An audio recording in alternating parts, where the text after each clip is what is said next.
ಎರಡು ಪ್ರಮುಖ ವಿಚಾರ, ಒಂದು ಹನಿ ಟ್ರ್ಯಾಪ್, ಒಂದು ಸಸ್ಪೆಂಡ್, ಒಂದು ಎರಡೂ ಕೂಡ ಈಗ ಸಾಕಷ್ಟು ಚರ್ಚೆನ ಹುಟ್ಟಾಗ್ತದೆ. ಅದ ಹೇಳ್ತಿರೋದು, ಬಿ ಜೆ ಪಿಯವರು ಸಸ್ಪೆಂಡ್ ಆಗಿದ್ದ ಕಾರಣ ಏನು? ಇದಕ್ಕೇನು ಕಾರಣ ಏನು? ಹನಿ ಟ್ರ್ಯಾಪ್ಗೋಸ್ಕರ ಹೋರಾಟ ಮಾಡ್ತಿದ್ರು. ಎಲ್ಲಿ? ಅಸೆಂಬ್ಲಿಯಲ್ಲಿ. ಎದಕ್ಕೋಸ್ಕರ? Honey trap. ಬಿ ಜೆ ಪಿಯವರು ಹನಿ ಟ್ರ್ಯಾಪ್ಗೋಸ್ಕರ ಹೋರಾಟ ಮಾಡಿ ಸಸ್ಪೆಂಡ್ ಆಗಿದ್ದಾರೆ, ಬೇರೆ ಯಾವ ವಿಷಯಕ್ಕಲ್ಲ. ಎದಕ್ಕೋಸ್ಕರ ಸಸ್ಪೆಂಡ್ ಆಗಿದ್ದಾರೆ? ಹನಿ ಟ್ರ್ಯಾಪಿನ ವಿಷಯನ ಪ್ರಮುಖವಾಗಿ ತಗೊಳ್ಳಿ ಅಂತೇಳಿ ಸರ್ಕಾರ ಸ್ಪಷ್ಟೀಕರಣ ಕೊಟ್ಟಿತ್ತು. ಹನಿ ಟ್ರ್ಯಾಪ್ ವಿಷಯದಲ್ಲಿ ಉನ್ನತ ತಂಡವನ್ನು ರಚನೆ ಮಾಡ್ತೀವಿ, ಅದ್ರ ಬಗ್ಗೆ ಎನ್ಕ್ವೈರಿ ಮಾಡ್ತೀವಿ ಅಂತ ಹೇಳಿದರು. ಯಾರು? ಮುಖ್ಯಮಂತ್ರಿನೂ ಹೇಳಿದರು, ಹೋಮ್ ಮಿನಿಸ್ಟ್ರು ಹೇಳಿದರು. ಅದಾದಮೇಲೆ ಇನ್ನೇನು ಮಾತಾಡ್ಬೋದು ಹೇಳ್ರಿ? ಹನಿ ಟ್ರ್ಯಾಪ್ ಬಗ್ಗೆ ಏನು ಮಾತಾಡ್ಬೋದು? ಅವರಿಗೆ ಮುಖ್ಯಮಂತ್ರಿಯವರ ಉತ್ತರಕ್ಕೆ ಇಂಟ್ರೆಸ್ಟ್ ಇರಲಿಲ್ಲ.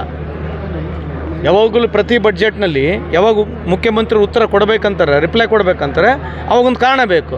ಕಾರಣ ಸಿಗ್ತೇನೋದಕ್ಕೆ ಹನಿ ಟ್ರ್ಯಾಪು. ಹನಿ ಟ್ರ್ಯಾಪ್ ಬಗ್ಗೆ ಹೋರಾಟ ಮಾಡಿ ಸಸ್ಪೆಂಡ್ ಆಗಿರ್ತಕ್ಕಂಥದ್ದು ಇದು ಎಷ್ಟು ಸರಿ ಅಂತ ನೀವು ಅರ್ಥ ಮಾಡ್ಕೊಳ್ಳಿ. ನೀವು ಕೇಳಿ, ಸರ್ ನೀವು ಹನಿ ಟ್ರ್ಯಾಪ್ ಬಗ್ಗೆ ಹೋರಾಟ ಮಾಡಿ ಯಾಕೆ ಸಸ್ಪೆಂಡ್ ಆಗಿದ್ದಾರೆ ನೀವು ಕೇಳಿರಿ, ಅವ್ರು ಹೇಳ್ತಾರೆ. ಆಯ್ತು ರೀ, ಸಿ ಬಿ ಐಗೆ ಡಿಮ್ಯಾಂಡ್ ಮಾಡು ಅಂತ ಕೇಳಬೇಕು. ಅಂಥದ್ದು ಏನು ಕೂಗಾಡಿ ಮಾಡಿ ಪೇಪರ್ ಹರಿದು ಎಸ್ತಿ ಸ್ಪೀಕರ್ ಹತ್ರ ಗಲಾಟೆ ಮಾಡ್ತಕ್ಕಂಥ ಅವಶ್ಯಕತೆ ಇದೆಯಾ? ಇದಕ್ಕಿಂತ ಬೇರೆ ಯಾವ ಇಶ್ಯೂಗಳಿರಲಿಲ್ಲ. ರೈತರ ಇಶ್ಯೂ ಇರಲಿಲ್ಲ, ಕುಡಿಯೋ ನೀರಿನ ವಿಷಯದ ಮುಖ್ಯಮಂತ್ರಿಗಳು ರಿಪ್ಲೈ ಕೊಡ್ಬೇಕು ತಾನು. ಅಷ್ಟೆಲ್ಲ ಮಾತನಾಡಿದ್ರಲ್ಲ ಎಲ್ಲರೂ. ಸಮರ್ಪಕವಾಗಿ ಸ್ಪೀಕರ್ ಅವರು 10 ತಾಸು 12 ತಾಸುವರೆಗೆ ಅಸೆಂಬ್ಲಿ ನಡೆಸಿದ್ದಾರೆ. ಪ್ರತಿಯೊಬ್ಬರು ಶಾಸಕರಿಗೆ ಮಾತಾಡೋಕ್ಕೆ ಅವಕಾಶ ಮಾಡಿಕೊಟ್ಟಿದ್ದಾರೆ. ಅದು ಸರ್ಕಾರ ನೋಟಿಂಗ್ ಮಾಡಿ ಮಾನ್ಯ ಮುಖ್ಯಮಂತ್ರಿಯವರು ಉತ್ತರ ಕೊಡಬೇಕು. ಉತ್ತರ ಕೊಡೋಕ್ಕಿಂತ ಮುಂಚೆ ಇಂಥ ಒಂದೇನೋ ನಾಟಕ ಮಾಡ್ಕೊಂಡು ಹನಿ ಟ್ರ್ಯಾಪ್ ಎಲ್ಲರಾಗಿದ್ದಾರೆ ಅಂತ ಹೇಳಿದ್ದಾರೆ. ಅದಕ್ಕೆ ತನಿಖೆ ಆಗುತ್ತೆ. ಏನು ಅವಸರನೇ ಐತಿ ಇವ್ರಿಗೆ ಹನಿ ಟ್ರ್ಯಾಪ್ ಬಗ್ಗೆ?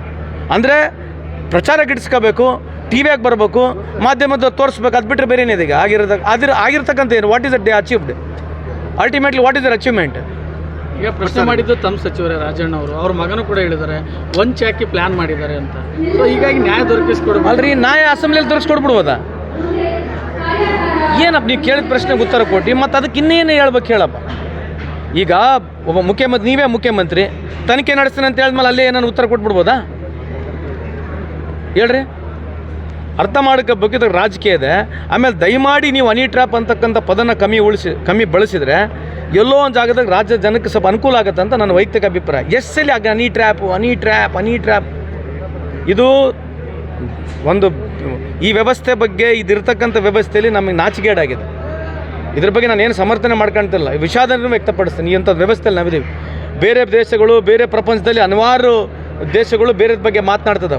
ಮೊನ್ನೆ ತಾನು ಹೇಳಿದೆ, ಜಪಾನ್ ಅಂತಕ್ಕಂಥ ದೇಶ ಎಕ್ಸ್ಟ್ರಾ ಟ್ರ್ಯಾಕ್ ಬಗ್ಗೆ ಮಾತನಾಡ್ತಿದೆ. ಭೂಮಿಲಿಂದ ಆಕಾಶಕ್ಕೆ 7 ದಿನದಲ್ಲಿ ಕರ್ಕೊಂಡು ಹೋಗ್ತಾ ಟ್ರ್ಯಾಕ್ ಮಾಡಿ ಇಂಟ್ರಾ ಪ್ಲಾನೆಟರಿ ಟೂರಿಸಮ್ ಮಾಡ್ತಾಯಿದ್ದಾರೆ. ಮೂನ್ಲಿಂದ ಮಾರ್ಸಿಗೆ, ಮಾರ್ಸ್ಲಿಂದ ಮೂನಿಗೆ. ಅದ್ರ ಬಗ್ಗೆ ಮಾತನಾಡ್ತಿರ್ತಕ್ಕಂಥ ದೇಶಗಳಿದ್ದಾವೆ. ನಾವು ಬರೀ ಹನಿ ಟ್ರ್ಯಾಪ್ ಬಗ್ಗೆ ಮಾತನಾಡ್ತಕ್ಕಂಥ ವ್ಯವಸ್ಥೆಯಲ್ಲಿ ನಾವು ಸಿಲುಕಿದ್ದೀವಿ. ಇದು ನಮಗೆ ನಾಚಿಕೆ ಅಂತ ಈ ಸಂದರ್ಭಕ್ಕೆ ಹೇಳಕ್ಕೆ ಬಯಸ್ತೇನೆ. ಸಿಚುವೇಶನು ಡಾರ್ವಿನ್ಸ್ ಥಿಯರಿನಾಗ ಬಂದು ಸಿಕ್ಕೊಂಬಿಟ್ಟಿದ್ದೀವಿ.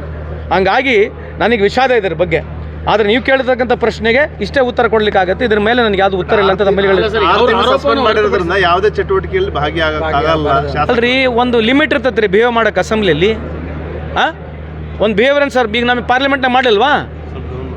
ಪಾರ್ಲಿಮೆಂಟ್ನಲ್ಲಿ ನಮಗೆ ಹೊರವಸಲಿಲ್ವಾ? ಎದಕ್ಕೋಸ್ಕರ ಪಾರ್ಲಿಮೆಂಟ್ನಲ್ಲಿ ನಾವೇ ವಿಷಯಕ್ಕೆ ಹೋರಾಟ ಮಾಡ್ತಿದ್ವಿ. ಪಾರ್ಲಿಮೆಂಟ್ನಲ್ಲಿ ನಾವು ವಿಷಯ ಹೋರಾಟ ಮಾಡಿದ್ದು ಯಾವುದು, ಇದು ಯಾವ ವಿಷಯ ಹೋರಾಟ ಮಾಡ್ತಾರೆ ನೀವು ಯೋಚನೆ ಮಾಡಿ ನೋಡಿರಿ. ಇದೇನು ಸಾರ್ವಜನಿಕರಿಗೆ ಭಾಳ ಅನುಕೂಲ ಆಗ್ತಕ್ಕಂಥ ಕೆಲಸ ಥರ ಮಾಡಿಬಿಟ್ರು.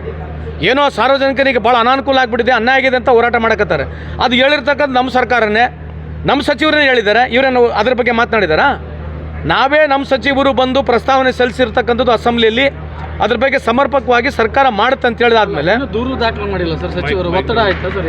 ರೈಟಿಂಗ್ನ ಕಂಪ್ಲೇಂಟ್ ಕೊಡ್ಬೇಕಲ್ರಿ. ಏನ್ರಿ ಸರ್? ಈಗ ಅವರು ಬಂದು ಸದನದಲ್ಲಿ ಇದು ಮಾಡಿದ್ರು, ಅದನ್ನು ಕೂಡ ದೂರು ದಾಖಲೆ. ನಿಮಗೆ ಮಾಹಿತಿ ನೋಡಿ, ನಿಮಗೆ ಮಾಹಿತಿ ಇದ್ದರೆ ಮಾತಾಡಿ. ಈಗ ಸಚಿವರು ಹೇಳಿದ್ಮೇಲೆ ಸುಮೋಟವಾಗಿ ಗೌರ್ಮೆಂಟ್ ಮಾಡ್ತದೆ ಅಂತ ಹೇಳಿದ್ದಾರೆ. ನೀವು ಈ ಥರ ಸುಮ್ಮನೆ ಯಾಕೆ ಹಿಂಗೆ ಬೇರೆ ವಿಚಾರಗಳನ್ನ ಯಾಕೆ ಮಾತನಾಡ್ತೀರಿ my dear brother? I request you, if there is anything source of information ಇದ್ದರೆ ಹೇಳಿ. ಸದನದಾಗ ಹೇಳಿದ್ಮೇಲೆ ಮತ್ತು ಸರ್ಕಾರ ಕ್ರಮ ತೊಗೊಳುತ್ತೆ ಅಂತ ಹೇಳಿದ್ಮೇಲೆ, ಉನ್ನತ ಸಮಿತಿ ಕಾನ್ಸ್ಟಿಟ್ಯೂಟ್ ಮಾಡ್ತೀವಿ ಅಂತ ಹೇಳಿದ್ಮೇಲೆ ಇನ್ನೇನಿದೆ? ಸುಮೋಟೋಗಿ ತೊಗೊಂಡಂಗೆ ತಾನೆ ಅಲ್ವಾ? ತಪ್ಪಿದ್ರೆ ನನಗೇನಾದ್ರು ಗೈಡ್ ಮಾಡಪ್ಪ ನೀನು. ಸರಿ, ಈಗ ಬಿಜೆಪಿ ಆರೋಪನ ಹೊರತುಪಡಿಸಿ 48 ಜನ ಪ್ರಭಾವಿಗಳು ಸರ್ ಈ ರೀತಿಯಾಗಿ ಮಾಡ್ತಾ ಹೋದ್ರೆ ರಾಜಕಾರಣ ಎಲ್ಲಿಗೆ ಹೋಗುತ್ತೆ ಅಂತ ನೀವು ತೋರ್ಸೋದು ಕಮ್ಮಿ ಮಾಡಿದ್ರೆ ಸಾಕಾಗತ್ತೆ ನಮಗೆ. ರಾಜಕಾರಣ ಜೊತೆಗೆ ನೀವು ಇದ್ರ ಬಗ್ಗೆ ಚರ್ಚೆ ಸೊನ್ನೆ ಮಾಡಿಬಿಡ್ಬೇಕು. ಇಂಥ ವಿಷಯಗಳು ನನ್ನ ಪ್ರಕಾರ ಸೆನ್ಸಿಟಿವ್ ಆಗಿರಬೇಕು. ಇಂಥ ಇಶ್ಯೂಗಳಲ್ಲಿ ಕೂಡ ನಾನೇನು ತೋರಿಸ್ಬೇಡ್ರಿ ಅಂತ ಹೇಳಲ್ಲ, ಇದನ್ನೇ ಪ್ರಮುಖವಾಗಿ ತೋರಿಸ್ತಾ ಹೋದ್ರೆ ಇದೇನು ಸಾರ್ವಜನಿಕರಿಗೆ ನಾನು ಅನುಕೂಲ ಆಗ್ತಕ್ಕಂಥದ್ದಲ್ಲ. ಇದು ಒಂದು ನಿಮಿಷ ಮಾತಾಡಕ್ಕೆ ಬಿಡ್ರಿ. It's a diminishing of a society. ಇದು BJP ಕಾಂಗ್ರೆಸ್ ಅಂತಲ್ಲ, ಈ ವ್ಯವಸ್ಥೆಯಲ್ಲಿ ಈ ಥರ ಮಾತನಾಡೋದು ನಮಗೆ ನಾಚಿಕೆ ಆಗ್ತದೆ. ಅದನ್ನು ನೀವು ಸ್ವಲ್ಪ ಕೇಳೋದು ಕಮ್ಮಿ ಮಾಡಿಬಿಟ್ರೆ ನಾವು ಒಳ್ಳೇದಾಗುತ್ತೆ ಅಂತ ನನ್ನ ಅಭಿಪ್ರಾಯ. ಅದಾದ್ಮೇಲೆ ನೀವು ಕೇಳಂದ್ರೆ ಕೇಳಿ ಸರ್. ಅಲ್ಲ, ವೀರಪ್ಪ ಮೊಯ್ಲಿಯವರು ಒಂದು ಮಾತಾಡ್ತಾರೆ, ಇದನ್ನ ಆಂತರಿಕ ವಿಚಾರ ಆಂತರಿಕ ವೇದಿಕೆಯಲ್ಲಿ ಚರ್ಚೆ ಮಾಡ್ಬೋದಾಗಿತ್ತು, ಸದನದಲ್ಲಿ ಹೇಳ್ಬಾರ್ದಾಗಿತ್ತು ಅನ್ನೋ ಒಂದು ಮಾತನ್ನು ಹೇಳಿದ್ರು. ಅಲ್ರಿ, ನೀವು ಕೇಳಿದ್ದೇನು ಅದು ನಾವಲ್ಲ ಸರ್, ಆಯ್ತು ರೀ. ಇದೇ ವಿಚಾರನ ವೀರಪ್ಪ ಮೊಯ್ಲಿ ಮುಜುಗರ ಆಗ್ತದಂದ್ರಲ್ಲ, ಅಲ್ಲಿ ವೀರಪ್ಪ ಮೊಯ್ಲಿ ಸಾಹೇಬ್ರು ಹೇಳಿರ್ತಕ್ಕಂಥದಕ್ಕೆ ನನ್ನ ಸಹಮತ ಇದೆ. ಆಗಿದೆ, ಈಗ ಮಾತನಾಡಿದ್ದಾರೆ. ಈಗ what is that answer you want from me? ಹೇಳಪ್ಪ, ಏನು ಆನ್ಸರ್ ಕೊಡ್ಬೇಕು ಹೇಳಪ್ಪ. ಈಗ ನಿಮ್ಮ ಅಭಿಪ್ರಾಯ ಅಲ್ಲ ಸರ್, ನೀವು ನಾನು ಇಲ್ಲಿವರೆಗೆ ನನ್ನ ಅಭಿಪ್ರಾಯನೇ ಕೊಟ್ಟನಲ್ಲಪ್ಪ. ಮುಜುಗರ ಆಗಿದೆ ಅಂತ ಹೇಳಿದ್ಮೇಲೆ ಮತ್ತೆ ಇನ್ನೊಬ್ಬ ಪ್ರಶ್ನೆ ಕೇಳಿದ್ರೆ ಏನು ಹೇಳ್ಬೇಕು ಹೇಳಿ?